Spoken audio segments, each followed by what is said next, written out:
Let's talk some football. We're going to do it with our guy Bailey Adams from Pewter Report. We're going to talk some UCF too, buddy. I didn't mention that yesterday, but we're definitely going to get to it. Appreciate you taking some time to chat with us today. Bucks and Chargers this Sunday at 4:25. I said earlier today, Bailey, I think this is one of those prove it type games for the Tampa Bay Buccaneers. You can you're supposed to beat these teams, and I think good teams do that too, right? You got to beat the teams you're supposed to beat. But games like this on Sunday with a good head coach, with a team that focuses on playing the game the right way, don't turn the football over, will run the football. The Buccaneers go win this game. I really do think they plant that flag in the ground going, we're a team to be reckoned with, not just in the division, but the conference as a whole. Yeah, I completely agree. And first of all, thanks for having me, Jay. I appreciate it. Yeah, I think, like you said, this is one where, right now they lead the Falcons in the division. There's 4 games left. All they have to do to win the division, get that home playoff game, is finish with the same record over these final 4 games as Atlanta. But if you do that at 3-1 with a loss to the Chargers and you beat all these other teams, as a team, you might still go into the playoffs thinking like, all right, we'll see what we can do. But I think your fan base is probably like, we're going one and done. And I think that a win like this on the road against another playoff team could galvanize the fan base and maybe get the team feeling like, all right, we can go finish out the rest of this season, win the next 3 games, go into the playoffs on a 6 or 7 game win streak and feel like they can do some damage. And this is the time to prove it. What do you think about the running back situation? I know Bucky Irving's not 100%. I don't think he's going to practice much at all for the rest of the year because he's dealing with a multitude of injuries. But what do you think? We know how it has gone in the past, but what do you think the next couple of weeks is going to look like when it comes to how Liam Cohen deploys Bucky, Rashad, and Sean Tucker? I'm curious about it too. I think a lot of it just hinges on how Bucky's feeling on a given Sunday or on a given day. Like Todd Bowles said earlier this week, we'll just have to see if his back loosens up, and that's a big if. But at least they've proven that they've got a guy in Rachaad White who I think quietly is having a very, very good year. I think a lot of the attention has gone to Bucky Irving, and rightfully so. But I think Rashad is doing a lot of things very well and has proven in the past that he can carry that room. And Sean Tucker, when called upon, has done his thing really well. And the pony package that they were employing a lot with Rachaad White and Bucky Irving, Liam Cohen has proven that he will use that. He'll put that to use. And our guy Josh Capo at pewterreport.com has kind of been documenting that week by week and diving into how they set up these big runs that they've had and how you set up a run like Sean Tucker had late in that game against the Raiders last week. And even stuff like, how they've set up some of the runs that Baker Mayfield has been able to get on. So, yeah. I think with this run game and especially with the way, the passing game, relying on Mike Evans, K. Dot, and Baker's made some mistakes here and there, but the run game has saved them. And who would have thought we'd be saying that, I think, after the last couple of years. But I think they'll keep being creative about it and keep being effective in the run game. Yeah, it's so wild, right? For the team that was dead last the last couple of seasons under Byron Leftwich and then Dave Canales. I mean, don't tell me that coaching has nothing to do with it. Liam Cohen comes in here and the pre-snap motion and the way that all these guys are moving. And that's why I really like the Chargers. I really do. And they do some of the same things in the running game. Greg Roman is similar mindset where he'll take some of his guards and swing them out to the outside, and they're just waylaying dudes on the run defense. But I'm with you, man. I look at this team and I look at the job done by the run game as a huge reason why the Buccaneers are where they're at in that situation right now. But I think a lot of this game, because you're probably not going to get free possessions in this game, talk about the number 1 turnover margin team in the game in the Chargers, this has to be a Baker Mayfield intelligent game. I really feel like he can't get into a position where he thinks it's a shootout. We saw it last week with the Chargers and the Chiefs. Like they were just kind of nitpicking at each other. We'll take field goals. I mean, you do want to score 28 points because I think, between 25 and 28 probably is, I don't want to say a sure win, but you want to talk about getting your percentages up. I think that helps the Buccaneers. I don't think that they've scored, if I'm not mistaken, the Chargers haven't scored more than 23 points in their losses. So I don't know if they're a shootout team. They're trying to take care of the football, but Baker's got to do a better job than we've seen in the last couple of weeks. He gets a little bit too much of a gunslinger mentality, doesn't he? Yeah, he does. And I think he's self-aware in that way. I mean, he called himself the worst player on the offense last week, right. And he's hard on himself. But I think there are things that that we've seen with Baker that maybe we haven't seen with other quarterbacks, and something Scott Reynolds wrote about today. he has an ability to snap back into it. And other quarterbacks in the past in this franchise have not been. They've kind of seen their days snowball. But Baker, even a game like last week where, things are falling apart in the second quarter, he still comes through in that fourth quarter, makes the throws he needs to make, hits that late touchdown pass. So, yeah, he just from the jump and then consistently throughout the game needs to protect the ball because it can get out of hand, especially when you're playing a team this good and a defense that thrives off of that kind of stuff. And they're going to want to wear the Bucks down. But yeah, if he can play a clean game, I think this offense does score somewhere between 20, 27 points and gives themselves a good shot to win. PewterReport.com, some great stuff up there. Bailey, Josh Capo, Matt Matera, Scott Reynolds, the whole crew over there. You guys do such a great job. Defensively, Scott was on the program with me talking about some of the coaching and the need for those guys to be able to step their game up because once again, I mean, you're not getting much from I don't know how much you're scheming the interior pass rush. To me, it's just Kalijah and Vita Vea just being absolute beasts and, winning your one-on-one battles, right? CJ Brewer's had some sacks. Logan Hall's had some sack. I don't know if Anthony Nelson's necessarily being coached up. I just think he's got the heart of a lion, right? And he's one of those rotational guys that you're going to need in that 3-4-5 outside linebacker role to be able to give you some snaps. But the lack of development in Chris Braswell this year, the lack of development for Joe Tryon-Shrink and Yaya Diaby, to me, is a concern.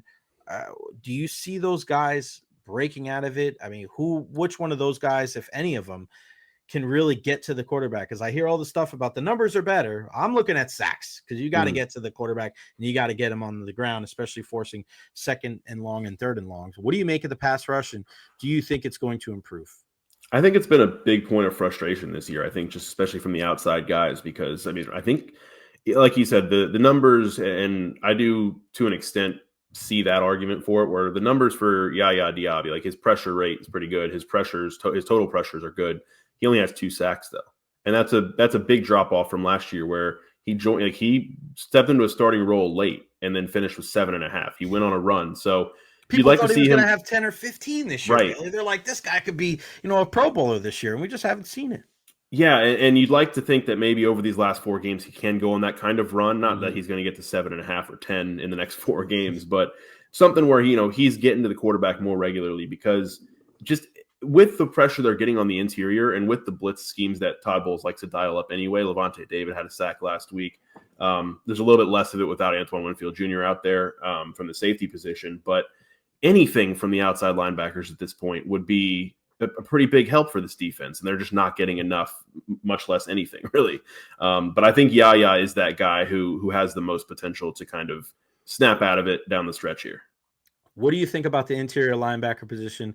Obviously we've seen what's gone on with KJ Britt, whether it's his lack of strong play or dealing, being banged up. We've got Jones, we've seen Russell. I mean, I thought that was one area, and I know football is not like other sports where you're trading for a bunch of guys at the deadline, but I was hoping that there was somehow, some way. I was screaming the name Robert Spillane from the Raiders, like, please go get him. He's a tackling machine. And again, I think he's top 10 in tackles again.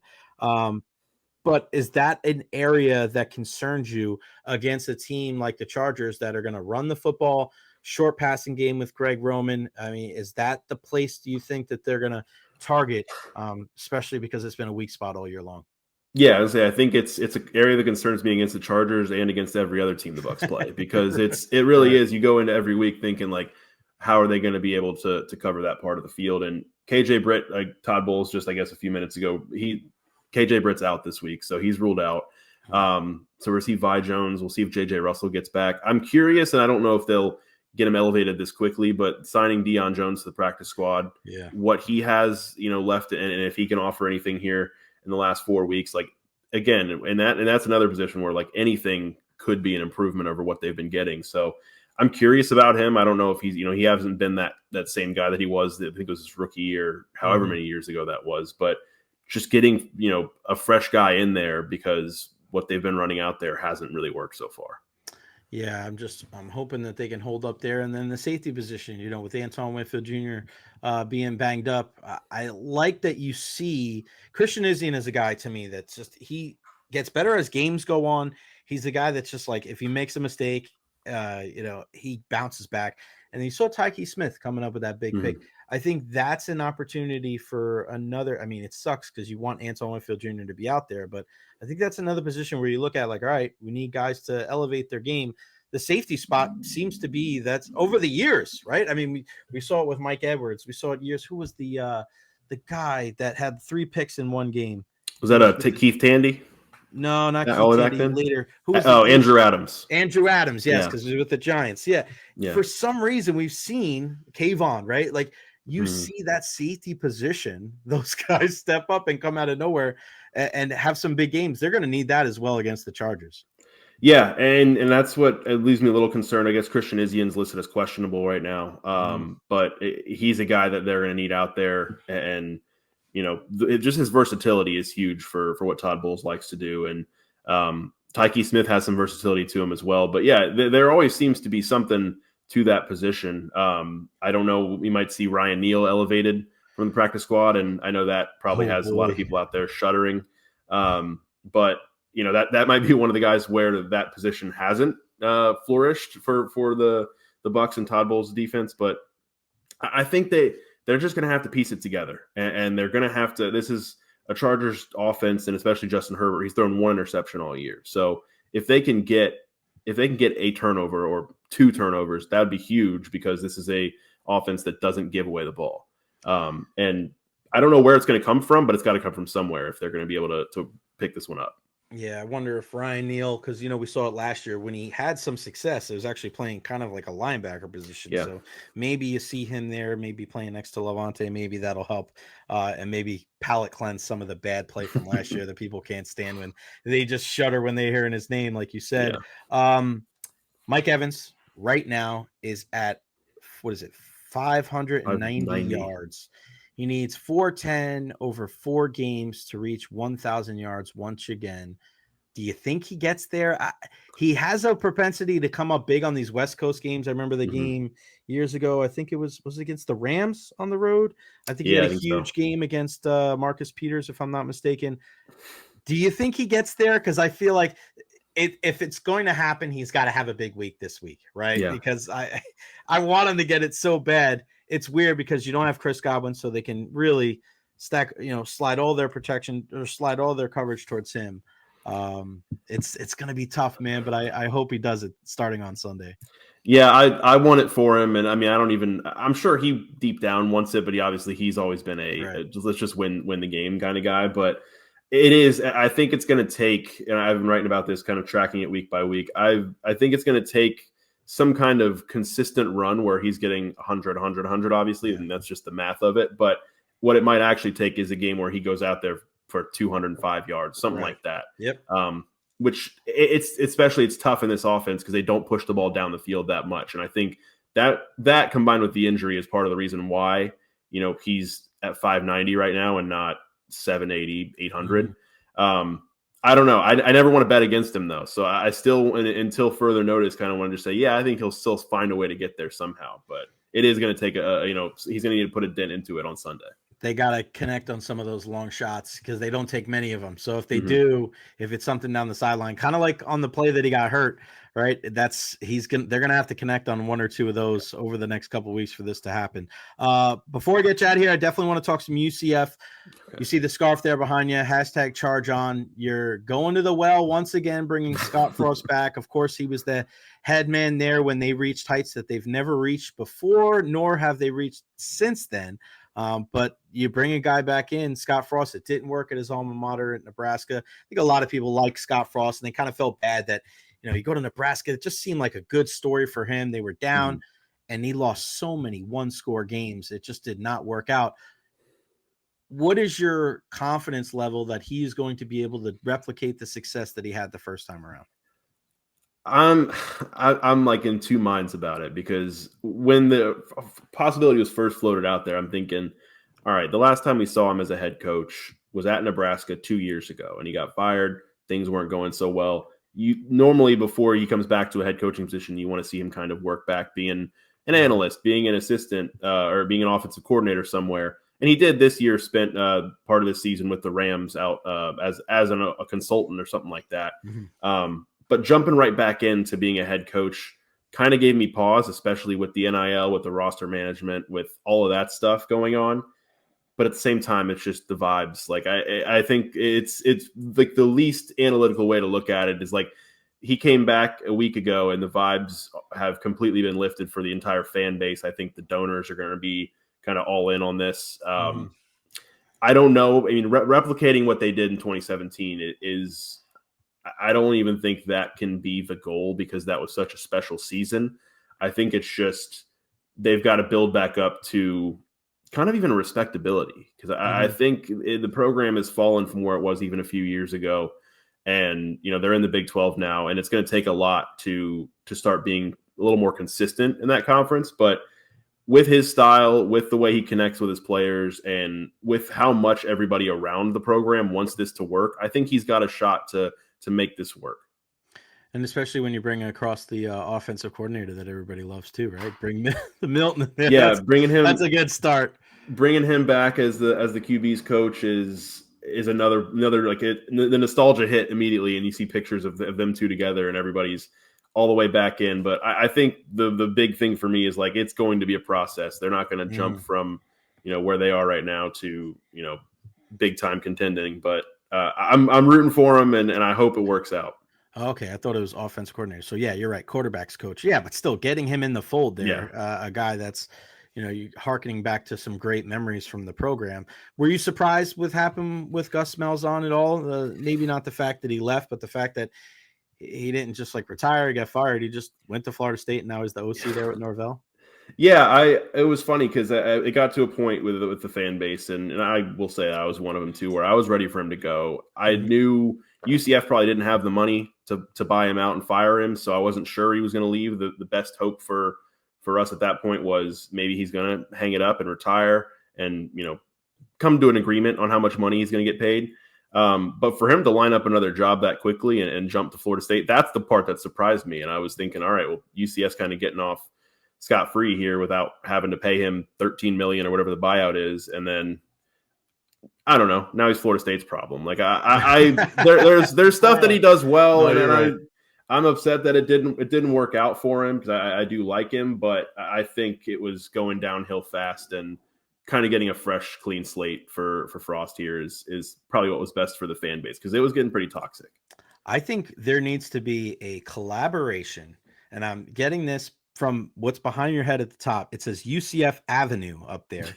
I, being a diehard wrestling fan, thought it said Oos Avenue. Okay, so if there needs to be a Jey Uso UCF collaboration where it's like Oos with and the bottom line is like in the tribal with him, come on, man. I don't think I would have never thought of that, but again, my head is covering it up. It does look like that, and I love that idea. I'm a Jey Uso guy, so yeah, I like that. It's amazing, man. And then, before I get you out of here, just UCF.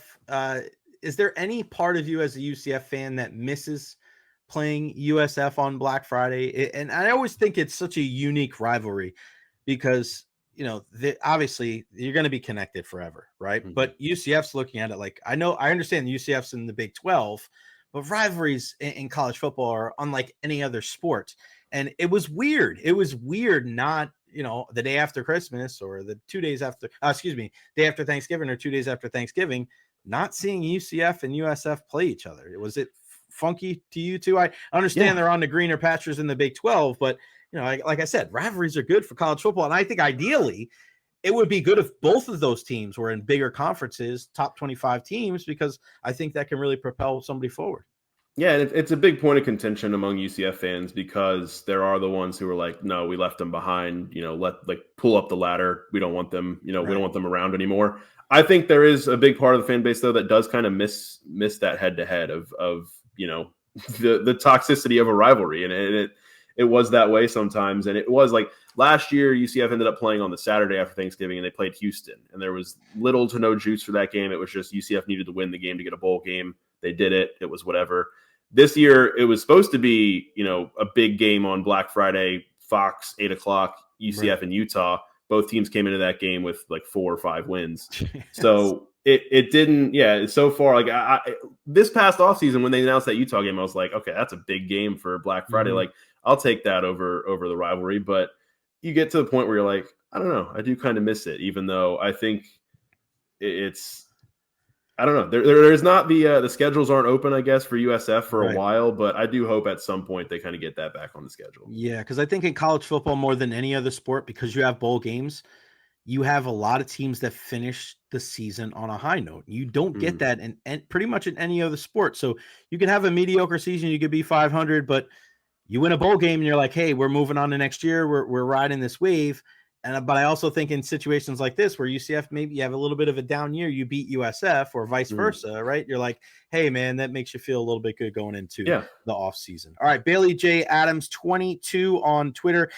Check out all of our friends at Pewter Report, pewterreport.com. Bailey, I appreciate your time, my friend. We'll do this again soon. And go Bucks. Go. I won't say go USF or go UCF. I don't want to disrespect me or you or our listeners. Yeah. But I appreciate you, my brother. Be well. Yeah, I appreciate it, man. Thank you. And I love what you're doing. And Tampa Bay sports media landscape is better with you in it. So love the show and appreciate you. Thanks, pal. Talk soon. Yep, absolutely. All right.